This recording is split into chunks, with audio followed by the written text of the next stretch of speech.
누가복음 2장 25절에서 35절 말씀 우리 같이 한 목소리로 함께 읽겠습니다. 예루살렘에 시므온이라 하는 사람이 있으니 이 사람은 의롭고 경건하여 이스라엘의 위로를 기다리는 자라. 성령이 그 위에 계시더라. 그가 주의 그리스도를 보기 전에는 죽지 아니하리라 하는 성령의 지시를 받았더니 성령의 감동으로 성전에 들어가매 마침 부모가 율법의 관례대로 행하고자 하여 그 아기 예수를 데리고 오는지라. 시므온이 아기를 안고 하나님을 찬송하여 이르되 주제여 이제는 말씀하신 대로 종을 평안히 놓아주시는도다. 내 눈이 주의 구원을 보았사오니 이는 만민 앞에 예배하신 것이요 이방을 비추는 빛이요 주의 백성 이스라엘의 영광이니이다 하니 그의 부모가 그에 대한 말들을 놀랍게 여기더라. 시므온이 그들에게 축복하고 그의 어머니 마리아에게 말하여 이르되 보라 이는 이스라엘 중 많은 사람을 패하거나 흥하게 하며 비방을 받는 표적이 되기 위하여 세움을 받았고 또 칼이 내 마음을 찌르듯 하리니 이는 여러 사람의 마음의 생각을 드러내려 함이니라 하더라. 아멘. 누가복음 15번째 시간입니다. 이제 죽어도 됩니까? 말씀이 이렇게 쭉 순서대로 이렇게 딱 해석해 나갈 거거든요. 그러니까 성경을 잘 보시면서 말씀을 따라오시면 될 것 같습니다. 오늘 말씀에 등장하는 시므온이라는 인물에 대해서 25절 말씀에서 세 가지로 표현하고 있습니다. 첫 번째는 의롭고 경건한 자며, 두 번째는 이스라엘의 위로를 기다리는 자며, 세 번째는 성령이 그의 위에 있는 자다. 이렇게 세 가지로 묘사를 하고 있죠. 그리고 의롭고 경건하며 이스라엘의 위로를 기다리며 성령이 그의 위에 있는 자의 인생이 어떠했는지를 29절에서 이야기를 해줍니다. 이제 말씀하신 대로 종을 평안히 놓아주시는도다. 이렇게 이야기를 하죠. 그래서 우리가 이런 말씀들을 대충 넘어가면 안 됩니다. 이것은 단순히 예수 그리스도를 봤으니까 이제 됐네요가 아니라 이제 죽을 수 있겠네요거든요. 이제 죽어도 되네요. 이런 뜻입니다. 이게 예수 그리스도를 봤기 때문에 너무나도 감격스러워서 이제 죽어도 여한이 없습니다. 뭐 그런 거 있잖아요. 그죠? 그게 그런 내용이 아닙니다. 그런 내용이 아니라 의롭고 경건하며 성령이 거하는 자의 삶이 죽고 싶을 정도의 고난의 삶이었다라는 뜻입니다. 그러나 그가 죽지 않고 살아있었던 이유는 하나님께서 그리스도를 보기 전에는 죽지 않을 것이라는 말씀을 들었기 때문이죠. 그래서 하나님이 말씀하신 대로 예수님을 봤으니까 이제는 죽어도 되네요. 이렇게 이야기를 하는 겁니다. 여러분들 의롭고 경건하게 산다고 해서요, 여러분들 잘 될 거라고 생각하지 마세요. 절대로 아닙니다. 도리어 죽고 싶을 정도로 고통스러운 삶을 살게 됩니다. 사실 시므온에 대한 기록 중에 가장 중요한 말이 이스라엘의 위로를 기다리는 자라는 말입니다. 이런 말씀은 보면서 이스라엘의 위로를 기다린다는 게 뭐예요? 나라 돌아가는 걸 보면서 아이고 주여 이 나라를 어찌하오리까 그런 이스라엘의 위로를 이야기하는 걸까요?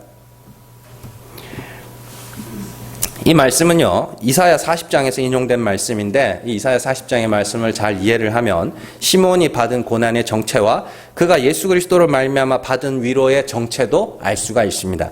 이사야 40장 1절에서 5절 같이 읽습니다. 너희의 하나님이 이르시되 너희는 위로하라. 내 백성을 위로하라. 너희는 예루살렘의 마음에 닿도록 말하며 그것에게 외치라. 그 노역의 때가 끝났고 그 죄악이 사함을 받았느니라. 그의 모든 죄로 말미암아 여호와의 손에서 벌을 배나 받았느니라 할지니라 하시니라. 외치는 자의 소리여 이르되 너희는 광야에서 여호와의 길을 예비하라. 사막에서 우리 하나님의 대로를 평탄하게 하라. 골짜기마다 도두어지며 산마다 언덕마다 낮아지며 고르지 아니한 곳이 평탄하게 되며 험한 곳이 평지가 될 것이요 여호와의 영광이 나타나고 모든 육체가 그것을 함께 보리라. 이는 여호와의 입이 말씀하셨느니라. 아멘. 우리가 3절부터는 잘 알죠. 외치는 자의 소리. 이거 누구 이야기? 세례 요한의 이야기죠. 그 세례 요한의 이야기의 첫 부분 1절과 2절이 뭐냐면 이스라엘의 위로에 대한 이야기입니다. 이 세례 요한의 이야기가 시작되는 부분에서 하나님의 백성에 대한 위로의 이야기가 나오죠. 그들이 왜 위로가 필요한지를 말해줍니다. 노역의 때가 끝났고 죄악이 사함을 받았다고 하면서 그의 죄로 말미암아 여호와의 손에서 벌을 7배 완전한 벌을 받았다는 뜻입니다. 이게 뭐냐면 죄값을 어떻게 해요? 치렀다는 겁니다. 누군가가. 그래서 그게 누군가에게는 어떻게 해요? 위로가 된다는 이야기예요. 성경이 말하는 하나님의 형벌과 죄의 관계를 여러분들이 잘 이해를 하셔야 됩니다. 자, 죄를 지어서 벌을 받는다는 건, 이게 죄를 지어서 벌을 받는다는 건 반만 맞는 거예요. 하나님이 죄를 지으면 벌을 주시고 그 벌로 뭘 하시냐면 죄를 알게 하셔요.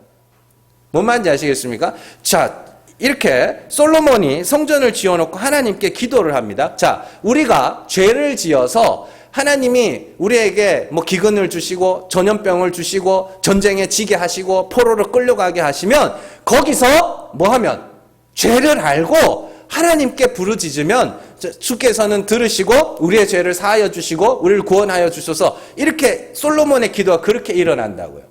그러니까 죄를 지으면 벌을 받는 건 반만 맞는 거예요. 그 벌을 통해 뭐를 알아야 되냐면 죄를 알게 하는 겁니다.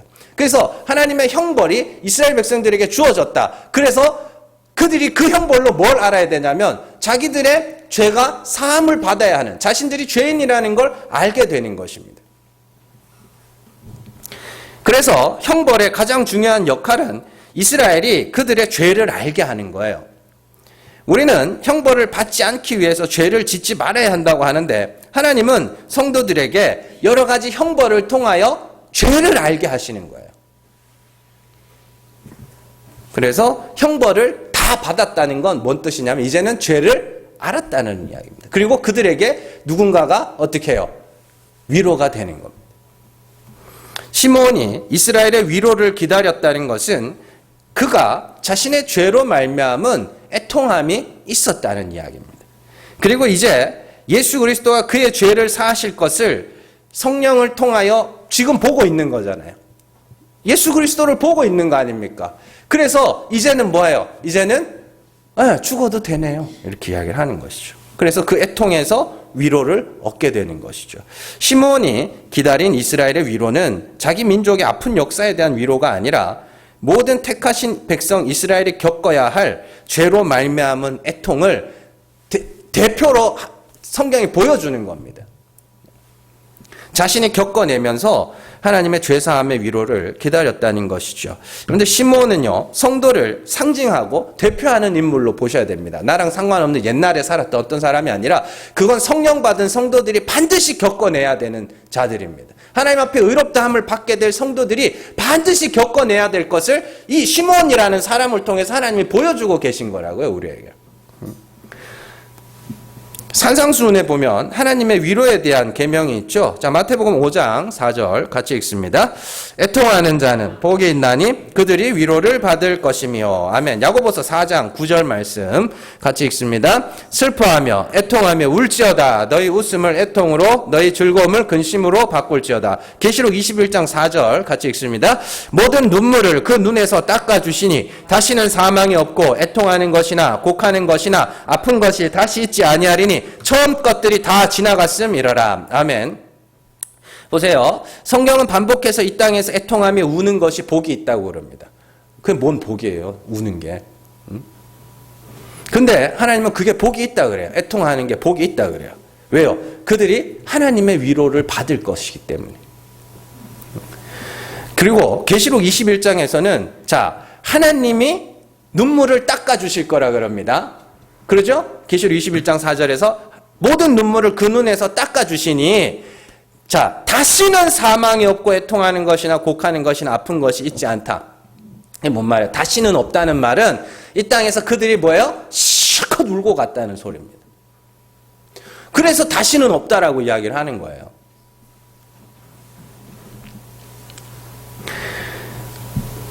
이 땅에서 성도의 삶이 애통과 통곡의 시간이었음을 보여주는 거예요. 그래서 하나님이 닦아주시고 이젠 안 울게 해줄게 그렇게 이야기를 하는 것이죠. 그래서 다시는 그것이 없다라고 이야기를 하는 겁니다. 하나님의 위로인 예수 그리스도의 십자가는 자신의 죄로 말미암아 애통하는 자들에게만 위로가 된다는 이야기예요. 그리고 믿은 후에도 성도는 끊임없이 애통과 탄식을 경험하게 됩니다. 여러분들 이 신학서적보다 여러분들이 더 권위를 둬야 되는 건 성경이에요. 사도 바울이 예수를 믿고 탄식이 끝나던가요? 아니잖아요. 계속 탄식하고 애통한다니까요. 왜요? 그거 아니면 안 되는 걸 배우고 있으니까. 성도의 애통과 탄식은 십자가라는 위로를 얻기 위한 준비 과정인과 동시에 그것은 우리의 삶의 전부예요. 그래서 시편에서는 의인이 고난이 많다라고 이야기를 하고 의인의 고난은 자신의 죄로 말미암은 애통이라고도 이야기를 합니다. 시편 34편 17절에서 19절 같이 읽습니다. 의인이 부르짖음에 여호와께서 들으시고 그들의 모든 환난에서 건지셨도다. 여호와는 마음이 상한 자를 가까이 하시고 충심으로 통회하는 자를 구원하시는도다. 의인은 고난이 많으나 여호와께서 그의 모든 고난에서 건지시는도다. 아멘. 자, 의인이 여호와께 부르짖는 이유가 뭐예요? 그들이 환난에 던져졌기 때문이죠. 그리고 18절에서 환난의 목적이 뭐라 그래요? 우리의 마음을 상하게 하고 그 환난이에요. 그게 마음이 상하고 충심으로 통회하는 것. 근데 의인의 고난이 어떻게 해요? 많다고 그래요. 수시로 겪는다는 이야기입니다. 그리고 그때마다 뭐예요? 예수 십자가 이렇게 가는 거거든요. 그 고난이 없는 신앙생활은 없어요. 여러분들이 정말로 하나님의 택하신 자들은 반드시 그 고난이 여러분들을 찾아와야 정상입니다. 그러니까 돈 잃고 집 잃고 하는 그런 고난 아니에요. 그건 안 믿는 사람들에게도 수시로 닥치는 거고 성도들에게만 닥치는 고난이 있어요. 나 죄인 맞구나. 나의 그 고난이요. 돈 잃고 병나는 고난과 환난이 아닙니다. 죄로 말미암아 내가 멸망당할 수도 있다는 그런 죽음과 사망과 지옥에 대한 두려움과 그런 공포예요. 그 환난. 거기서 의지할 거, 붙잡을 게 뭐예요? 십자가밖에 없게 되는 겁니다. 방주를 짓던 노아, 어떻게 뭐 룰루랄라 하면서 지었을 것 같으세요? 심판이 온다는데 두렵고 떨리는 마음으로 짓지 않았겠어요? 야복강가에서 야곱의 그 두려움이요. 형 만나면 죽는데 자기가 야곱의 이야기는 아주 중요한 겁니다. 야곱의 이야기는 사람이 복이라고 생각하는 것들이 다 부정당해요. 다 부정당하고 마지막에 생명이 진짜 복이고 그래서 하나님 앞에 복 받을 거라는 언약을 받잖아요. 그리고 나서 자기가 복이라고 하는 걸 잔뜩 얻습니다. 여자도 자식들도 또 많은 재산까지 다 이루어서 가는데 마지막에 천사한테 붙잡고 뭐라 그래요? 복 주세요 그래요. 그건 그가 가진 모든 것들이 이게 복이 아니라는 걸 알고 이제 죽음을 앞에 둔 자가 생명이라는 게 진짜 복이구나를 알게 된 거거든요. 그 두려움이요. 자, 그리고 홍해 앞에서 이스라엘이 겪었던 그 두려움 있죠? 우린 다 죽었구나. 그런 사망에 대한 두려움을 하나님은 성도들에게 수시로 겪게 하시는 겁니다. 그래서 성도는 자신의 죄로 말미암아 여호와의 이름 십자가를 붙잡고 부르짖을 수밖에 없도록 하시죠. 이렇게 죄로 인해서 마음이 상하고 그로 인해 하나님의 긍휼을 구하는 자들이 의인이며 경건한 자들이에요. 자, 시므온은 그런 영적 이스라엘인 성도의 대표로서 오늘 말씀에 등장하여 장차 죄인들의 죄를 지실 예수 그리스도의 십자가를 성령으로 보는 겁니다. 그 어린 아이를 보고 그걸 보는 거예요. 자, 그리고 그로 인해 위로를 얻게 되는 거예요. 그러니까 여러분들은 예수 그리스도의 십자가가 여러분들의 유일한 위로입니다.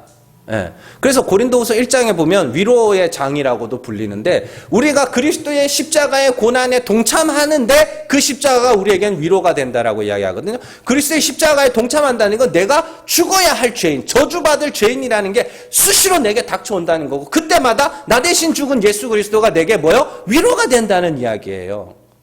그러니까 여러분들이 엉뚱한 걸로 위로를 얻으려고 하지 마시라고.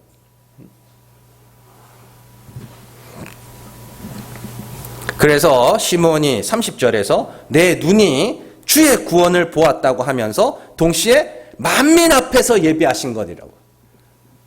내가 겪은 일을 모든 사람들이, 하나님이 택하신 모든 사람들이 다 겪게 될 거라는 이야기입니다.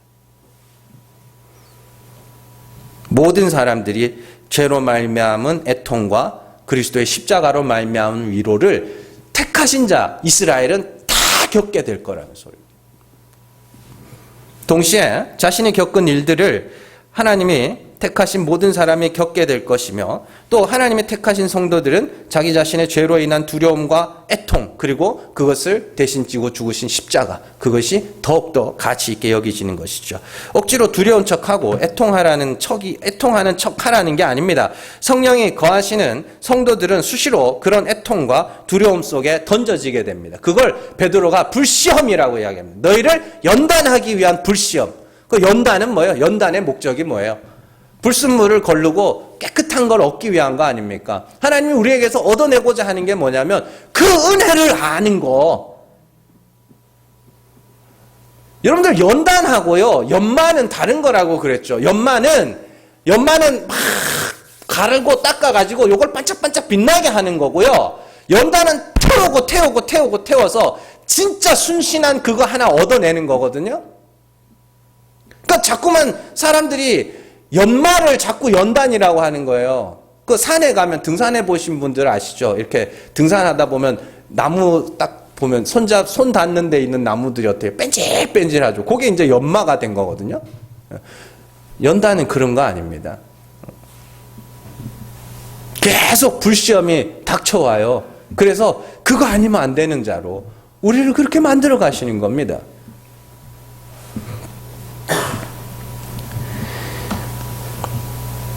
이런 고난은 성도들만이 겪는 고난이며 그들에게 주어지는 예수 그리스도라는 위로 역시 성도들에게만 위로로 느껴지는 것이죠. 그래서 여러분들은 무엇으로 애통해하고 계십니까? 무엇 때문에 애통하고 무엇 때문에 슬퍼하십니까? 가정이 무너져서, 돈이 없어져서, 또 외로워서, 병이 나서, 관계가 깨어져서.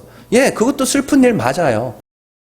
그것도 슬픈 일 맞는데 진짜 우리가 애통해야 할 것은 나의 죄와 나의 부정함으로 인한 애통입니다. 그게 있냐고요? 여러분들 그거 회복하셔야 되는 겁니다. 그래야 여러분들 안에서 그리스도의 십자가가 가치가 있어지는 거예요.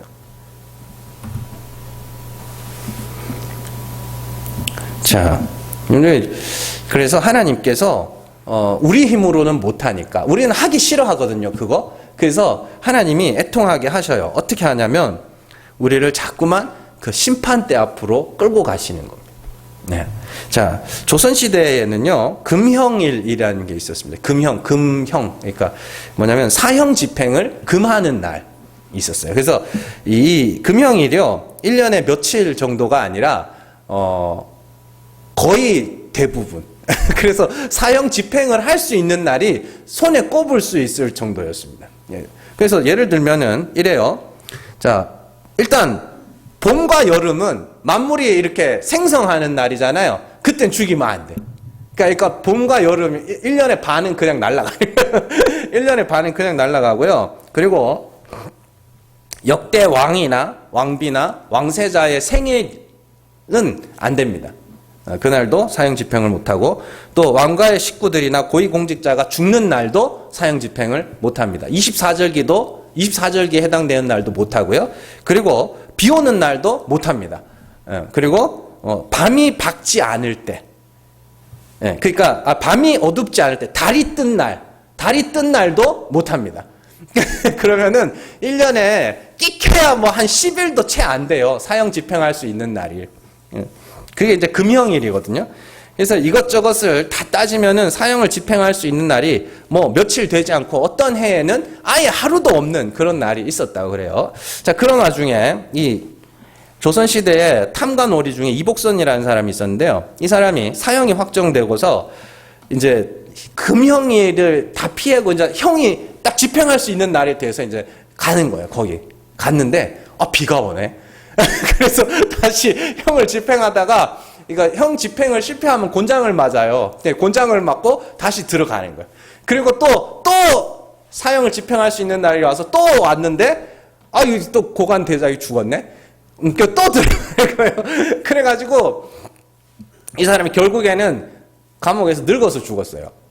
사형 집행을 못하고. 그래서 이 사람이 이제 생전에 처음에는 사형 집행을 안 당해가지고 다행이다 하다가 나중에는 빨리 죽고 싶다. 왜냐하면은 수시로 들어갔다가 나갔다가 들어오니까 죽으려고 갔다가 일이 있어서 다시 들어오고 죽으려고 갔다가 일이 있어서 다시 오고 이러다 보니까 이 사람이 차라리 빨리 죽었으면 좋겠다고 매 그 두려움에 시달리는 거죠. 사실 이 이복선이라는 사람이 이 땅에서의 성도의 삶과 굉장히 닮아 있습니다. 이 사람이 형 집행장에 갔다가 살아 돌아오고 또 갔다가 살아 돌아오고 하는 것이 하나님이 수시로 성도들을 하나님의 심판대 앞에 세우는 경험을 하게 하시는 것과 똑같은 겁니다. 여러분들의 신앙생활이, 여러분들의 믿음이, 또 이 신앙생활, 이 교회에 오고 뭐 전도하고 하는 것들이 지치거나 막 이렇게 좀 뭐라 그러죠? 그걸 번아웃 되고 뭐 이렇게 이야기를 하잖아요. 그때마다요, 어떻게 하면 이걸 회복할 수 있을까? 기도원에 가서 하나 필요 없습니다. 여러분들이 하나님의 심판대 앞에서 서 있는 그 마음을 회복하시면 돼요. 거기서 살아남을 수 있는 건 예수 그리스도의 십자가밖에 없거든요. 그래서 수시로 그 앞에 하나님이 세우시는 겁니다. 여러분들 반드시 그거 하셔야 돼요. 당장에 내 눈앞에 있는 것들이 너무 귀해 보이고 너무 좋아 보이고 너무 커 보이는데 하나님이 그 심판대 앞에 우리를 딱 세우시는 겁니다. 그리고 너 어떡할래? 여기서.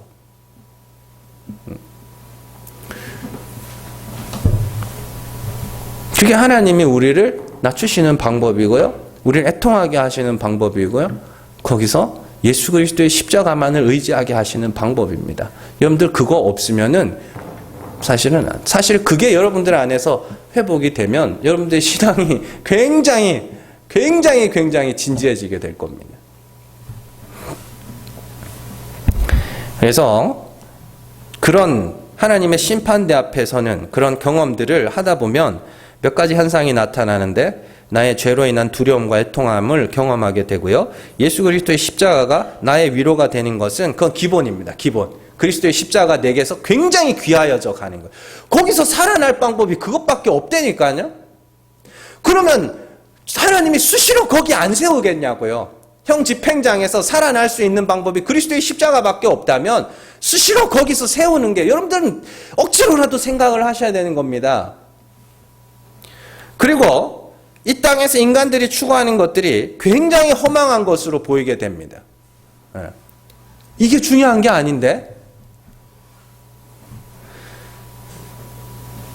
진짜 무서운 것은 가난이 아니고 질병이 아니고 외로움이 아니며 영원한 사망이라는 것을 알게 돼요. 또한 여러분들 신앙생활이 굉장히 진지해지게 될 겁니다. 심판대 앞에 설 때. 그게 경험이 있어야 여러분들의 심판이 진지해지는 거예요. 여러분들의 신앙생활이 진지해지는 거예요. 그리고 쓸데없는 이 다툼들 있잖아요. 행위 구원론이, 상급론이 이런 다 필요 없어요.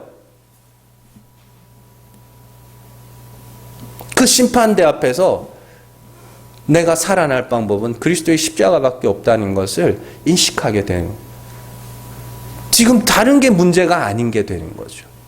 그러니까 하나님이 여러분들을 수시로 그 심판의 현장 앞에 데려다 놓는 거죠. 그 앞에서 정말이면 내가 예수 십자가 아니면 아무것도 아니구나.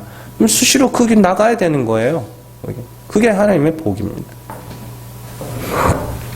누가복음 12장 4절에서 5절 같이 읽습니다. 내가 내 친구 너희에게 말하노니 몸을 죽이고 그 후에는 능히 더 못하는 자들을 두려워하지 말라. 마땅히 두려워할 자를 내가 너희에게 보이리니 곧 죽인 후에 또한 지옥에 던져 넣는 권세 있는 그를 두려워하라. 내가 참으로 너희에게 이르노니 그를 두려워하라. 아멘. 성도는요, 먼저 심판을 겪는 자라는 것을 꼭 기억을 하셔야 됩니다. 성도는 이 땅에서 반드시 먼저 심판을 겪는 자들이거든요. 의롭고 경건한 자는 하나님이 수시로 심판대 앞에 세우시는 경험을 통해서 그 마음을 상하게 하고 충심으로 통회하게 하시며 그들의 마음을 예수 그리스도의 십자가로 말미암아 위로하게 하시는 겁니다. 그 모든 환난 중에 예수 그리스도를 최고의 가치로 여기며 동시에 정말로 다른 이들을 볼 때 그 그리스도의 가치를 알지 못하는 자들을 불쌍히 여길 수 있는 마음이 여러분들 가운데 나타나게 되는 겁니다. 두 번째로 우리가 살펴볼 내용은요, 시므온이 예수님을 보고 했던 말이 있습니다. 시므온은 두 번 예수님에 대해서 이야기를 하는데, 먼저 그는 예수님을 보고 이방을 비추는 빛이라 주의 백성 이스라엘의 영광이라고 이야기를 합니다. 자, 빛이 뭐예요? 이건 또 다 빛인데. 빛이 뭐예요? 빛은 하나님이에요, 그냥. 네. 하나님을 가리키는 게 생명, 빛, 말씀, 이렇게 이야기를 하는 겁니다. 그래서 이방을 비추는 빛이라는 것은 이방이 뭐예요? 이방인들? 유대인 이방인? 아니요. 하나님을 알지 못하는 자들. 이방을 비추는 빛. 하나님을 알지 못하는 자들에게 하나님을 어떻게 해요? 나타내겠다. 그게 그리스도로 말미암아 빛이 비쳤다고 이야기를 하는 겁니다. 그리고 그렇게 보이지 않는 하나님이 어떠한 분인지를 확 드러났을 때 그걸 영광이라 그래요. 예. 영광이라는 건 뭐 자꾸 상상하지 마시고, 영광이라는 건 보이지 않는 하나님이 어떠한 분인지가 드러났을 때 그걸 영광이라 그래서 우리가 하나님 이런 분이네요 라고 알아들으면 우리가 영광을 돌린다라고 이야기를 하는 거란 말이에요. 자, 이사야 60장 1절에서 3절 같이 읽습니다. 일어나라, 빛을 발하라. 이는 내 빛이 이르렀고 여호와의 영광이 내 위에 임하였음이니라. 보라, 어둠이 땅을 덮을 것이며 캄캄함이 만민을 가리려니와 오직 여호와께서 내 위에 임하실 것이며 그의 영광이 내 위에 나타나리니 나라들은 내 빛으로 왕들은 비치는 내 광명으로 나오리라. 고린도서 4장 6절 같이 읽습니다. 어두운 데에 빛이 비치라 말씀하셨던 그 하나님께서 예수 그리스도의 얼굴에 있는 하나님의 영광을 아는 빛을 우리 마음에 비추셨느니라. 아멘. 자, 예수 그리스도의 얼굴에 있는 하나님의 영광을 아는 빛. 이걸 바꿔 말하면 그리스도께서 나타내신 하나님을 우리 마음 가운데 어떻게 해요? 비춰주시겠다. 그게 빛이다. 하나님을 알게 하겠다. 요한복음 1장에서 아무도 하나님을 본 사람이 없으되, 그죠? 아버지 품속에 독생하신 하나님께서 우리에게 나타내셨다고요. 뭘 나타내셨는데요? 아무도 본 사람 없는 그 하나님을 우리에게 나타내셨다고. 그래서 우리가 그 영광을 보니 은혜와 진리가 충만하더라. 이렇게 되어 있어요. 아, 은혜의 하나님이었구나. 그 전까지는 어떻게 알고 있었는데요? 율법의 하나님으로 알고 있었다고요. 그래서 이사야의 말씀에서도 고린도서에서 말씀에서도 요한복음의 말씀에서도 빛이 비쳤다는 것은 하나님이 우리에게 그리스도를 통하여 하나님이 어떤 분인지 우리에게 어떻게 해요? 보여주셨다, 나타내셨다, 이런 이야기입니다. 그래서 예수님이 이 땅에 오신 목적은 우리의 죄를 사하시기 위함이며 동시에 참 하나님이 어떤 분인지를 우리에게 나타내시기 위해서 오신 것이죠. 그래서 성령이 임했다. 그러면 성령이 임한 증거가 뭐예요? 갈라디아서에서 너희가 아들임으로 아들의 영을 받았으니 이제는 어떻게 해요? 아버지를 안다라고 이야기를 하는 겁니다. 그래서 우리는 예수 그리스도를 통하여 하나님이 죽은 자를 살리시는 분이심을 알게 되었고 그를 믿음으로 말미암아 그리스도와 함께 죽게 되었죠. 그리고 이제 왜 죽었어요? 하나님이 죽은 자를 살리시는 이심을 봤으니까 죽은 거 아닙니까? 그러면 이제 뭘 소망하게 돼요? 살리실 줄을 소망하게 되죠. 그래서 소망으로 구원을 받았다고 이야기를 합니다. 로마서 8장 24절 같이 읽습니다. 우리가 소망으로 구원을 얻었음에 보이는 소망이 아니니 보는 것을 누가 바라리요. 아멘. 자, 믿음으로 구원에 이른다, 믿음으로 의롭게 된다는 말은 숱하게 들어봤잖아요. 그죠? 근데 소망으로 구원을 얻었대요. 뭔 소망? 예수 그리스도의 십자가와 부활을 통하여 우리는 하나님이 죽은 자를 살리시는 분이심을 알게 되었고 그게 빛이 비친 거예요. 그렇죠? 그리고 예수 그리스도를 믿어 그리스도와 함께 죽고 그리스도를 죽은 자 가운데서 살리신 하나님이 나도 같이 죽었으니까 그리스도와 같은 모양으로 죽었으니까 나도 살리실 것을 뭐 하는 거예요? 소망하는 거예요. 그러면 어떻게 해요? 너희가 이미 산 자다. 왜요? 반드시 살릴 거기 때문에. 자, 그래서 믿음, 소망, 그럼 어떻게 해요? 그 죽은 자를 이제 하나님이 사랑으로 살리는 거 아닙니까? 그러면 사랑은 항상 있을 것인데 그 중에 제일은 뭐요? 사랑이라고 이야기를 하는 거예요. 자, 그게 빛이 우리 안에서 하는 일입니다. 빛이 우리를 어떻게 해요? 죽여가는 거예요. 빛이. 그렇게 하나님이 어떠한 분이신지를 알게 된 자들은 이제 뭐 하게 돼요? 그 빛을 나타낼 수도 있게 됐네요. 그 하나님이 어떠한 분인지를 나타낼 수 있게 됐네요. 그래서 바울이 자신도 이방의 빛이라고 이야기를 하고 예수님도 성도들을 보고 제자들을 보시고 뭐라 그러냐면 빛이 되어라라고 하지 않습니다. 빛이 되어라라고 하지 않고 너희는 빛이야 라고 이야기를 해요. 빛이야. 왜냐하면 반드시 하나님이 그 빛을 비추어서 그들도 빛을 비추는 자로 만드실 것이기 때문에. 자, 또한 시므온은 34절에서 예수님을 향하여 이스라엘 중 많은 사람을 패하거나 흥하게 하며 비방을 받는 표적이 되기 위해서 세움을 받았다 이렇게 이야기를 합니다. 그리고 칼이 내 마음을 찌르듯 하리니 여러 사람의 마음의 생각을 드러내려 할 것이다 이렇게 돼 있어요. 자, 여기서 여러 신학자들이 35절에 말하는 칼이 네 마음을 찌르듯 할 것이다 라는 말에서 너를 마리아라고 이야기를 해요. 예수님이 십자가에 못 박히면 네 마음이 얼마나 아프겠냐 이렇게 생각을 하는데 그게 아니에요. 그게 아니라 예수님의 사역에 대한 이야기입니다. 자, 예수님의 사역, 첫 번째 사역이 뭐냐면 많은 사람을 패하거나 흥하게 하는 것이죠. 패함과 흥함을요, 헬라어 원어로 보면 푸토시스와 아나스타시스거든요. 푸토시스가 뭐냐면 무너짐, 추락, 충돌 이런 뜻입니다. 무너진 거, 무너진다는 뜻이에요. 그리고 아나스타시스는 뭐예요? 아시잖아. 부활이에요. 그래서 패함과 흥함이라는 것은 어떤 사람은 패하고 어떤 사람은 살아난다는 그 이분법적 이야기가 아니라 이스라엘 백성들은 반드시 무너짐과 부활을 경험하게 될 것이다 라는 이야기입니다. 자, 그러니까 패함이라는 것은요, 영적 이스라엘인 교회들에게 우리에게 일어날 일을 말해주는 거예요. 자, 예수님은 하나님의 영광을 아는 빛을 비추기 위해서 이 땅에 오셨습니다. 그리고 그리스도께서 나타내신 하나님은 죽은 자를 살리시는 하나님이죠. 그러면 성도는 반드시 어떻게 해요? 죽어서 살아나야 되는데 스스로 죽을 수 있는 자가 없어. 그래서 어떻게 해요? 누구든지 자기를 위하여 죽는 자가라고 되어 있는데 로마서의 사도 바울은 자기를 위하여 죽는 자가 스스로 죽을 수 있는 자가 없고 스스로 살 수 있는 자도 없다. 우리가 주 때문에 주님 때문에 죽고 주님 때문에 살게 됐다라고 이야기를 하는 겁니다.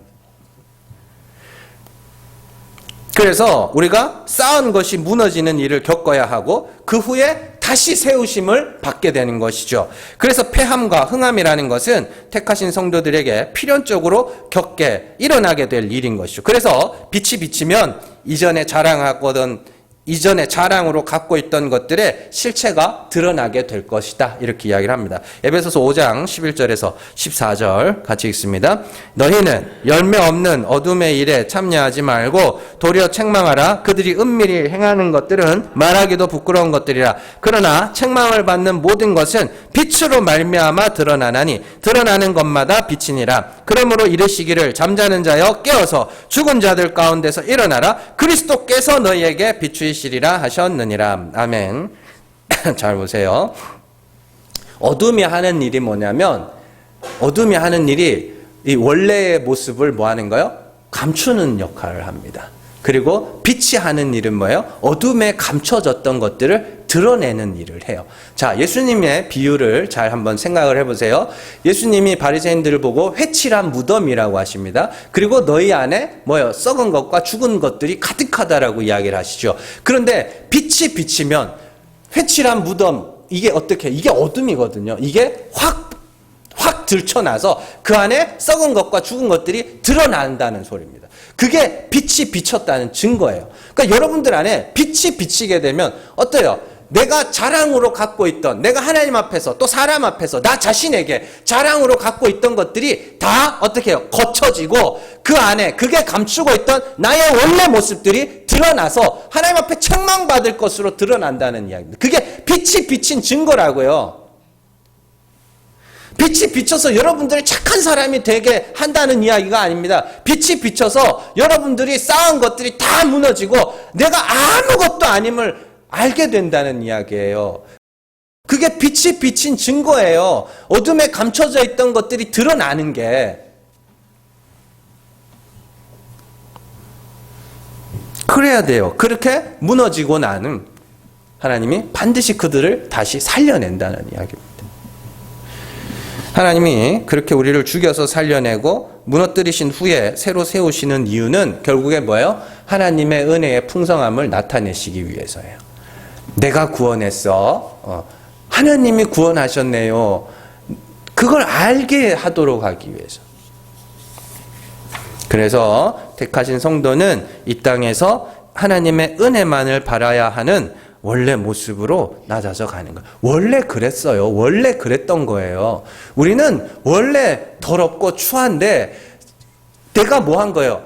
자꾸 감추고 있었다니까요. 그래서 하나님이 저 감추고 있던 걸 다 드러내서 원래 더러웠던, 원래 벌거벗었던, 원래 우리의 모습을 드러내는 겁니다. 나는 안 그랬는데, 나는 안 그랬는데 하나님이 날 그렇게 만들었다가 아니에요. 원래 그랬는데 아닌 척하고 있었던 것 뿐입니다. 그래서 아닌 척하고 있는 걸 하나님이 어떻게 해요? 드러내시겠다는 소리예요. 그래서 내 자신에게 실망해 가는 게 많다니까요, 그게. 그래서 하나님이 은혜로 세우신 십자가 안에서 내가 날마다 어떻게 해요? 낮아져 가는 거예요. 그것만 의지하게 되는 거예요. 신앙생활을 거듭할수록 우리는 하나님을 향한 예수 그리스도의 십자가를 향한 간절함이 더해져야 돼요. 그게 더 필요한 게 돼야 돼요. 제가 전에도 몇 번 말씀드렸지만 어린애들 이제 돌잔치 때 금반지 이렇게 주잖아요. 그러면 금반지가 그게 요즘에 얼마 하더라? 35만 원? 네. 와, 난 괜히 팔았어. 집에 금딱지가 하나도 없어. 근데 그거를 주면은 돌잔치 하는 애들이 그거 알아요? 몰라가지고 삼켜가지고 막 난리 나고 그러잖아요. 그래서 요즘에 잘 채워주지도 않는다며요. 다 그 엄마 주머니에 갖고. 예수 그리스도의 십자가가 그런 겁니다. 처음 신앙생활 시작할 때는 그 가치를 몰라요. 근데 여러분들이 신앙생활을 거듭하고 정말로 진리의 빛이 여러분들 안에 비쳐서 하나님의 역사, 성령의 역사가 여러분들 안에 나타나서 여러분들이 그 어두움에 가려져 있던 우리의 본래 모습이 막 드러나면 드러날수록 여러분들은 그리스도의 십자가가 너무너무 귀해져 가야 맞는 거예요. 어떻게 하고 안 하고 어떻게 살고 안 살고의 문제가 아니라니까요. 그 십자가의 가치를 여러분들이 알아가야 된다고요. 이제 돌잔치 때 애가 그거 물고 빨고 이거 아무것도 아니고 재미없으면 이거 어떻게 해요? 벗어가지고 아무 데나 던져 놓는다고요. 그러다가 이제 나이가 들고 뭔가 눈에 떠진 돈이라는 것에 눈이 떠지기 시작하면 이게 얼마나 귀한지 알게 되잖아요.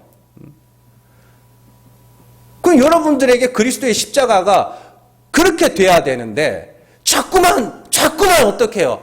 그리스도의 십자가는 자꾸 이거 아는 거니까 뭐 별거 아닌 거니까 오케이 나 아는 거야. 다른 거 들려주세요. 다른 거.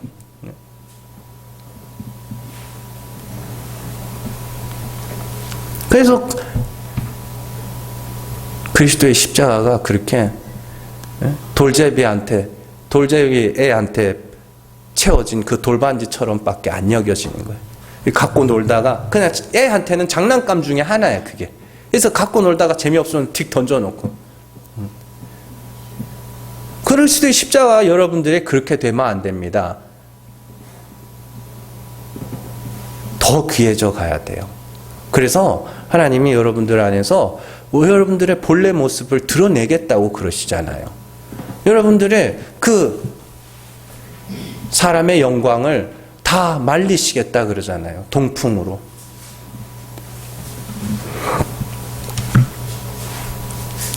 자, 시므온이 말하는 예수님의 두 번째 사역은 비방을 받는 표적이 되기 위하여 세움을 받았다는 것입니다. 여러분들, 예수님이 왜 비방받으셨어요? 왜 욕먹으셨어요? 아니, 사도들은 왜 핍박당했어요? 왜? 예? 그들이 하나님을 싫어해서? 아닙니다. 여러분들, 사도행전 잘 읽어보세요. 사도들을 핍박한 사람들이 누구예요? 이방인들이에요? 아니잖아요. 유대인들입니다. 그러면 그들이 왜 핍박했을까요? 왜 예수님을 핍박하고 왜 사도들과 왜 성도들을 왜 핍박했을까? 유대인들이 왜? 은혜를 말했기 때문이에요. 은혜를 말했기 때문에. 인간들은 착한 사람, 의로운 사람, 훌륭한 사람, 많은 행위를 가진 그런 사람들이 가는 곳이 천국이라고 철석같이 믿고 정말로 그들에게 주어진 윤리를, 도덕을 열심히 지키고 있는데 예수님이 또 오시더니 죄인들, 나는 얘네들 위해서 왔는데, 그러니까 내가 쌓은 것들이 무시당하는 거거든요, 그게. 그래서 죽이는 거예요. 그래서 핍박하는 거예요. 가인이 하나님 앞에 드린 제물이 뭐예요? 땅의 소산이죠. 땅의 소산 얻으려면 어떻게 해야 돼요? 이마에 땀을 흘려야 될 거 아닙니까? 그래서 진짜 정성스럽게 준비한 제물은 가인의 제물이에요. 그래서 가인같이 하지 말라 그러는 거거든요. 네가 수고하고 땀을 흘려 네가 쌓은 것을 하나님 앞에 드려봐야 하나님은 그거 안 받아. 그러면 아벨이 드린 제물은 뭐예요? 예수 그리스도예요. 그때 당시에 양은 안 먹잖아요. 양은 노아 시대 홍수 이후에 먹기 시작했다고요, 고기를. 그러면 그때는 양식으로도 못 쓰던 겁니다. 그러면 양은 쓸 수 있는 게 뭐밖에 없어요? 자기 부모님의 부끄러움을 가리던 그 옷.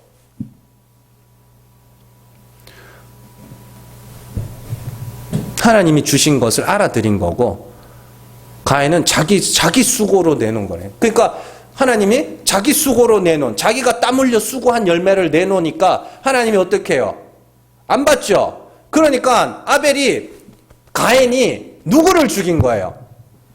하나님을 죽인 거예요. 그래서 가인의 후손들이 누구예요? 바리새인들과 서기관들입니다. 그들이 누구를 죽였어요? 하나님을 죽였어요. 왜? 은혜를 말하니까. 왜 내 수고를 무시해? 왜 내 행위를 무시해? 내가 이 교회를 위해서, 내가 하나님을 위해서 얼마나 많은 걸 했는데 왜 그걸 안 받아? 감히? 그래서 사도들이 은혜를 이야기하는 거예요. 우리는 죽어야 돼. 죄를 알고 예수 십자가만 의지해야지. 하나님의 은혜지.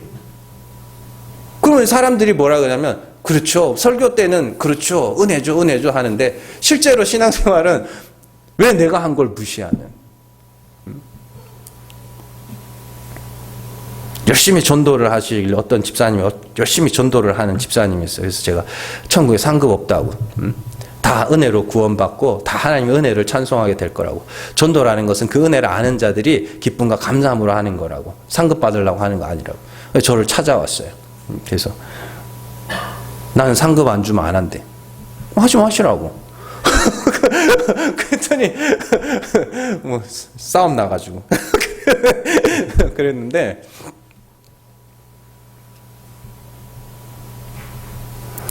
그게 가인의 후손들이거든요. 그게 내가 땀 흘려서 수고한 걸 왜 무시하냐는 거예요. 그 예수님이 오셔서 그걸 하신 거거든요. 그래서 비방을 받으시는 거예요. 자, 사도행전 6장 13절에서 14절 같이 읽습니다. 거짓 증인들을 세우니 이르되 이 사람이 이 거룩한 곳과 율법을 거슬러 말하기를 맞이 아니하는도다. 그의 말에 이 나사렛 예수가 이곳을 헐고 또 모세가 우리에게 전하여 준 규례를 고치겠다 함을 우리가 들었노라 하거늘. 사도행전 18장 12절에서 13절 같이 읽습니다. 갈리오가 아가야 총독되었을 때 유대인이 일제 일어나 바울을 대적하여 법정으로 데리고 가서 말하되 이 사람이 율법을 어기면서 하나님을 경외하라고 사람들을 권한다 하거늘. 아멘. 유대인들에게 있어서 율법이라는 건 하나님 나라에 들어가기 위한 도구였습니다. 구원에 이르기 위한 도구였다고요. 사람이 의롭게 되기 위한 도구였다고요. 그런데 스데반도 그러고 사도 바울도 그러고 율법으로 죄를 알고 그 죄로 죽어야 된다고. 그래서 예수 그리스도의 십자가를 의지해야 된다고 이야기를 하니까 뭐라 그래요? 율법을 고친다. 저것들이. 율법을 어기면서 하나님을 경외하라 그런다. 그렇게 이야기를 하는 거예요. 율법은 열심히 지켜서 그것으로 하나님 앞에 의롭다함을 받아야 된다고 생각하는 사람들에게 그걸로 죄를 알아야지. 그걸로 죽고 하나님의 긍휼을 구해야지. 그래야 구원에 이르는 유일한 길이지라고 이야기를 하니까 그건 우리가 그동안 지켜온 율법은 뭐가 되냐는 거예요. 그래서 비방을 하는 겁니다. 그럼 비방받는 이유도 모르니까 그냥 엉뚱한 소리를 하는 거예요. 사도 바울이 비방을 받고 박해를 받았다고. 그 왜 받았냐고요? 왜? 응? 아니 그 사람들의 논리는 뭐냐면 이 우리나라 신라시대 때 불교가 우리나라에 들어왔잖아요. 그 신라시대 불교가 누가 2차돈이 들어왔죠. 2차돈이 어떻게 했어요? 우리나라에 들어와서 불교를 다 전파하고 큰 주지스님이 돼가지고 거기서 막 되게 성공하고 그랬어요? 순교당했잖아요. 그래서 목 자르기 전에 그러죠. 내 목을 잘랐을 때 하얀 피가 나오면은 뭐 어떻게 이 불교를 인정해 달라고 그래서 잘랐더니 하얀 피가 나왔다. 그런 전설 같은 이야기 아닙니까? 그런 류의 핍박은 뭐냐면 낯선 것에 대한 두려움 있죠. 낯선 것에 대한 두려움. 근데 사도들과 예수 그리스도의 핍박과 비방은 낯선 것에 대한 두려움이 아니었습니다. 그건 하나님을 안다고 하는 자들이 자기가 알고 있는 하나님과 그리스도께서 나타내신 하나님이 다르니까 죽여버린 거예요. 똑같은 이가 그들의 제자들이 나타나서 은혜를 이야기하니까 율법을 이야기하고 행위를 이야기하는 자들에게 은혜를 이야기하니까 야씨 그럼 내가 한 게 뭐가 돼? 라고 죽여버리는 거예요. 그래서 예수님이 비방받는 표적으로 오셨다고 그럽니다. 그러면 우리가 당연히 은혜를 이야기하면 그걸 알아듣는 자들에 의해서 핍박받는 거예요. 복음이라는 건, 진리라는 건 모르는 자들에게는 뜬구름 잡는 소리입니다. 그래서 아까 전에 읽었던 사도행전 18장에서 갈리오가 뭐라 그러냐면 야 율법이나 뭐 그런 건 나랑 상관없는데? 그렇게 이야기를 해요. 너네끼리 알아서 해 이렇게.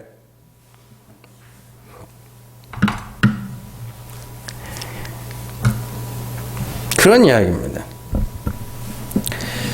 여러분들 인간들이 참 요즘에 텔레비전 같은 걸 보면은 이렇게 되게 흉악범들이 이렇게 텔레비전에 나오잖아요.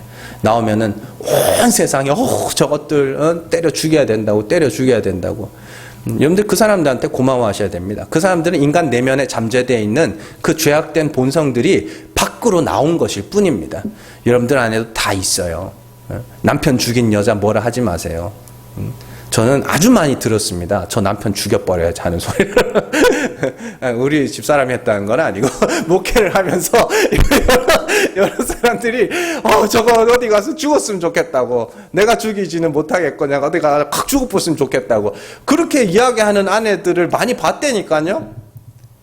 남편들은 또 안 그래요? 남편들도 그러지. 그러니까, 안에 있는 죄악된 본성들이 그 사람들이 뭐예요? 그냥 밖으로 내보낸 것 뿐입니다. 여러분들은 안에 갖고 있는 거고 그래서 그렇게 되면 얻을 피해가 무서워서 안 하는 것일 뿐이고 그 사람들은 어떻게 해요? 그 안에 있는 게 튀어나온 것일 뿐이라니까요. 입만 열면 뭐예요? 저거 죽일까? 저거 죽여버려야지? 그런 소리 하잖아요. 근데 어떤 사람은 그걸 말만 안 하고 죽인 것일 뿐이고 여러분들은 그걸 그냥 말만 하고 있을 뿐이에요. 그 안에 들어가 보면 똑같다니까요. 그러면 그런 사람들 보면서 나도 얼마든지 저런 사람이 될 수 있구나. 그걸 봐야 되는데 그냥 같이 손가락질만 하면서 심지어는 막 손가락질하면서 그들을 손가락질하고 욕하는 나는 굉장히 정의로운 사람으로 착각을 한다니까요. 그러지 마세요. 뭘 하나를 봐도 여러분들 제대로 보셔야 됩니다. 성경은 별난 사람은 없다고 이야기합니다. 다 같아요. 다 같은데 어떤 사람은 드러난 것일 뿐이고 어떤 사람은 잘 숨기고 있을 뿐입니다.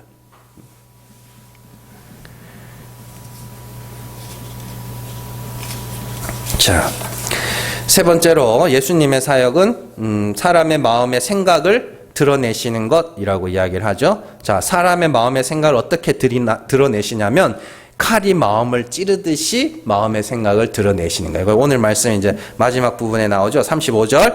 또 칼이 내 마음을 찌르듯 하리니 이는 여러 사람의 마음의 생각을 드러내려 함이니라. 자, 이건 히브리서 4장에서 너무 잘 말해주죠. 4장 12절에 13절 같이 읽습니다. 하나님의 말씀은 살아있고 활력이 있어 좌우의 날선 어떤 검보다도 예리하여 혼과 영과 및 관절과 골수를 찔러 쪼개기까지 하며 또 마음의 생각과 뜻을 판단하나니 지은 것이 하나도 그 앞에 나타나지 않음이 없고 우리의 결산을 받으실 이에 눈앞에 만물이 벌거벗은 것 같이 드러나느니라. 아멘. 하나님의 말씀을 뭐하러 그래요? 좌우의 날선 검. 그 마음이 뭐한다 그래요? 우리의 마음을 어떻게 해요? 다 드러낸다. 만물이 벌거벗은 것 같이 드러난다. 그래서 그건 좋은 거예요? 나쁜 거예요? 좋은 거라고요. 그래서 뭐 하시는 거예요? 그래서 너는 내 은혜가 필요해. 그래서 너는 십자가가 필요해. 다 드러내시겠다는 소리입니다. 다. 인간들은요, 자기 자신을 속일 수 있는 존재들입니다. 자기 자신을. 성경에 자주 나오죠. 자기를 속이지 말라. 자기 자신을 속일 수 있는 자. 그래서 자기 자신을 완전히 속이면 다른 이들도 이제는 뭐예요? 속일 수가 있게 돼요. 그래서 인간에게만 찾아볼 수 있는 것 중에 하나가 연극, 영화같이 내가 아닌 다른 사람을 연기하는 겁니다. 그런데 사실 인간들은요, 저마다 조금씩 자기를 속이면서 살아가요. 그러나 하나님은 우리를 정직하게 만들어 버리십니다. 자, 시편 51편에서 하나님이 다윗이 뭐라 그래요? 정직한 영을 새롭게 하라 그럽니다. 정직한 영이 뭔데요? 하나님 앞에 정직한 거. 그래서 정직한 영을 새롭게 하셨더니 어떻게 되냐면 나는 죄인이니 내 죄를 사하여 주옵소서예요. 정직하셔야 돼요. 여러분들 스스로 속이지 마세요. 제일 무서운 게 그겁니다. 제일 무서운 게 다른 사람들을 속이려고 속이는 게 아니라 나 자신을 속여버리는 거예요. 그래서 인간들이 자기 최면이라는 게 있습니다. 나는 강하다. 나는 강하다. 난 강한 사람이야. 막 자기 최면을 걸면 지가 진짜 강한 사람인 줄 알거든요. 아니, 여러분들 그냥 하나님이 그러죠. 선악과 따먹은 아담에게 흙이 너로 말미암아 저주를 받는다. 그럼 그 흙은 뭔데요? 사람이라니까요. 우리는 가시덤불과 엉겅퀴밖에 내놓을 수 없는 불가능한 자들입니다. 하나님이 그걸 보게 하시는 거예요. 그게 우리가 하나님 앞에 고백할 수 있는 유일한 정직이에요. 그리고 거짓말하는 자들을 뭐라 그래요? 예수님께서 바리새인들을 보고 뭐라 그러냐면 자꾸 가시덤불과 엉겅퀴를 보고 포도나무라 무화과나무라 이야기를 한다 그래요. 너희는 맺을 수 있다는 거. 하나님이 기뻐할 만한 어떤 열매들을 스스로 맺을 수 있다고 가르치는 게 그게 거짓말이라고요. 우리는 하나님의 은혜, 긍휼만을 의지해야 되는 자들입니다. 근데 중국에 가면 그 변검이라는 게 있습니다. 변검. 그 얇은 가면을 쓰고 요렇게 하면서 이제 가면을 바꿔가면서 연극을 하는 거예요. 그래서 그게 굉장히 이제 우리나라에도 한 명 있다 그러더라고요. 하는 사람이 굉장히 어려운 기술이라 그래서. 그러니까 굉장히 작게는 몇 개, 많게는 막 열 몇 개씩 이렇게 되는 가면들을 이렇게 쓰면서 막 이렇게 연극을 하는 거 혼자서. 그래서 막 장군도 됐다가 또 장군 대사 하다가 똑똑 해가지고 또 공주도 됐다가 왕비도 됐다가 뭐도 됐다가 막 이렇게 이제 하는 그 연극이에요. 연극. 1인극, 변검.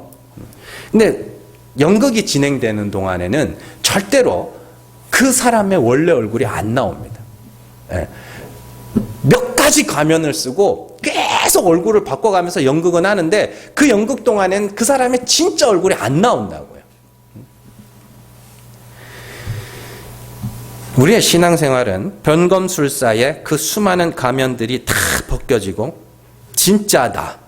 하나님의 긍휼하심이 아니면 구원에 이를 수 없는 너무나 부족하고 너무나 초라하고 너무나도 연약한 나를 알아가면서 하나님의 은혜만을 부르짖는 그런 과정입니다. 예수님은 그 일을 하기 위하여 오셨고 또 예수님은 우리에게 여러분들 안에서 그 일을 행하실 겁니다. 그래서 그 은혜가 우리를 움직여서 참 하나님을 말하게 하고 예수 그리스도의 십자가로 자랑하게 하고 주의 은혜를 찬송하게 하는 거예요. 그게 진짜 신앙생활입니다. 가식하고 나를 나를 확장하기 위한, 내 영역을 확장하기 위한 그런 신앙생활 말고 진짜로 하나님을 좋아하고 진짜로 그리스도의 십자가를 귀하게 여기는 그게 우리의 진짜 신앙생활이라고요. 그러니까 그 일을 위해서 하나님이 끊임없이 여러분들의 그 가면들을 벗겨가시고 여러분들의 어두움에 감춰져 있던 여러분들의 그 부끄러운 것들을 자꾸 드러내시는 거예요. 그러면 거기서 뭐 하는 거예요? 애통해하면서 그래서 하나님 십자가밖에 없네요. 한 가지만 기억하시면 됩니다. 하나님 심판대 앞에서 우리가 내놓을 수 있는 건 예수 그리스도의 십자가밖에 없다는 거. 그거 하나만 기억하시면 됩니다. 그러면 우리의 신앙생활이 굉장히 진지하게 될 것이고 쓸데없는 논쟁에서 다 벗어나게 될 것이고 내가 진짜 해야 될 것이 무엇이며 내가 정말로 불쌍히 여길 자들이 어떤 자들인지 금방 알게 될 겁니다. 여러분들 정말 예수 그리스도께서 여러분들 안에 그 일을 행하여 나가시기를 주님의 이름으로 축원합니다. 기도하겠습니다.